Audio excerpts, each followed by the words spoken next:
Aldous Huxley's dystopian novel, Brave New World, published in 1932, paints a chilling vision of the future. Through pharmaceuticals, technology, and developmental conditioning, citizens' behaviors are manipulated from birth to be compliant members of society.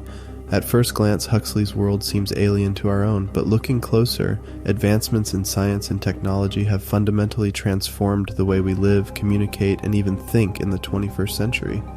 Much like in Brave New World, technology today fosters an addiction to convenience, pleasure, and distraction that discourages critical thought. Our materialistic consumer culture also echoes the ceaseless consumption required to keep the wheels of industry turning in Huxley's world state. In the novel, citizens are encouraged to indulge in soma holidays, where they can escape reality through hallucinogenic soma drugs. Today, you could argue we have our own soma in the form of social media, streaming entertainment, online shopping, and smartphones. These digitally delivered dopamine hits provide endless distractions, keeping us hooked and complacent. Scientists have found that viewing images of people we envy triggers dopamine release, reinforcing our addiction to aimlessly scrolling Instagram feeds. Streaming platforms autoplay episodes, providing a constant IV drip of entertainment. Online shopping gives us a rush when we buy ourselves little treats. Likes and notifications light up our brains like slot machines. We're basically mainlining dopamine every time we pick up our phones. Huxley recognized humans have an innate drive to avoid pain and seek pleasure. Today's world enables this on an unprecedented scale. We no longer need to form an original thought or critically analyze our society. A life of comfort, convenience, and affirmation is at our fingertips 24/7. Thinking deeply requires effort.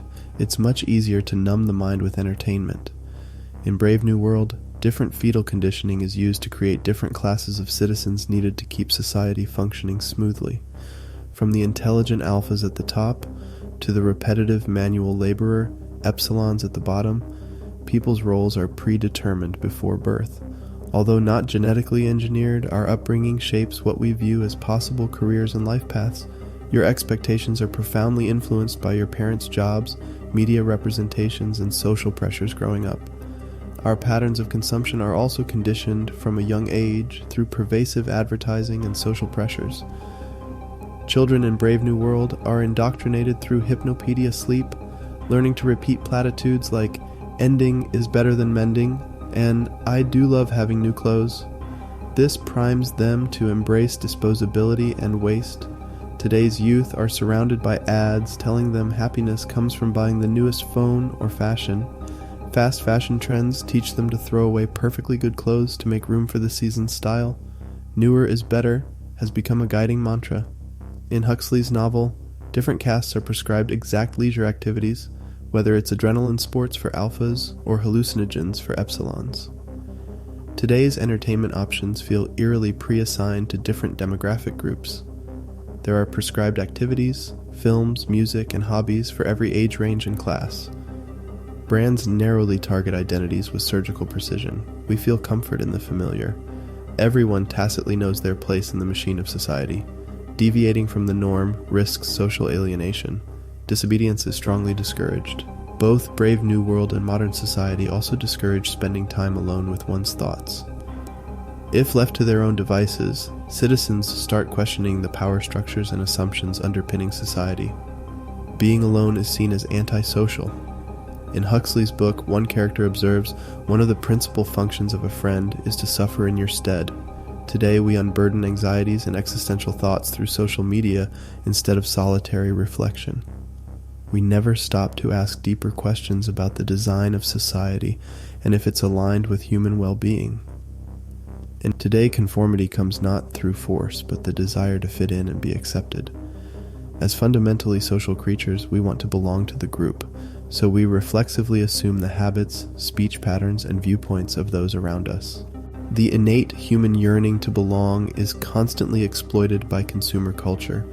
To signal we belong to a tribe, we must purchase the same products and hold the same worldviews. Belonging is maintained through rituals of consumption. As writer Jonah Sachs put it, we have been encouraged to believe that with enough money and choice wedded to enough pleasure and security, we'll finally feel free. But this cycle of consumption never satisfies us.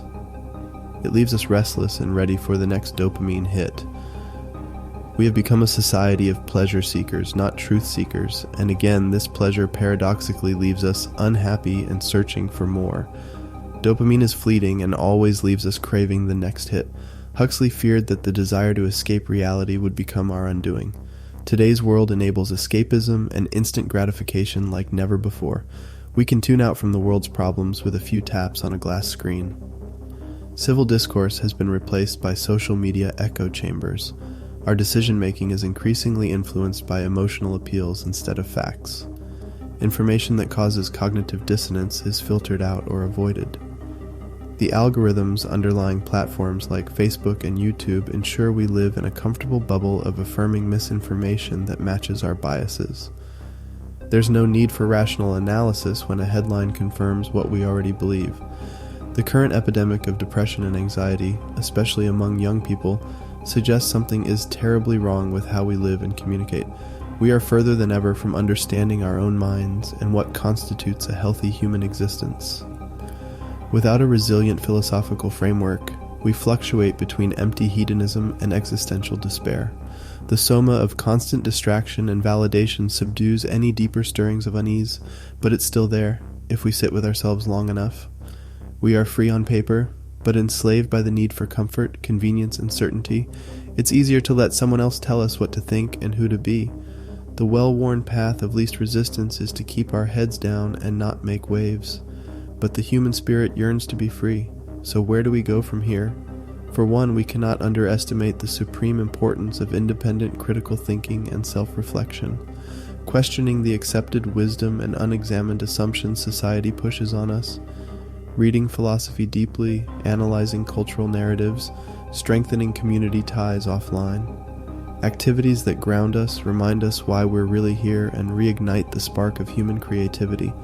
Modes of being that technology promises but cannot replace. Brave New World serves as a prophetic warning about handing over our agency to the comforting stories spun by technology and consumerism.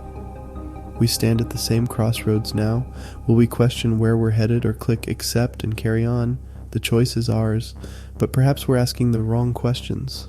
We shouldn't be asking whether modern society resembles the dystopia of Brave New World, but why Huxley's vision remains so relevant almost 90 years later. What deeper human needs is our culture failing to meet?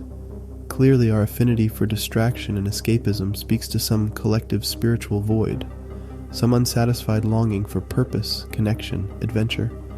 We anesthetize deeper pangs of dissatisfaction, but they re-emerge once the high fades. Consumption alone cannot fill this void indefinitely. We are not mere economic units whose needs can be satisfied through purchasing power. The entirety of the human experience cannot be commodified, yet so much emphasis is placed on economic growth rather than growing as people. We measure success through GDP rather than well-being.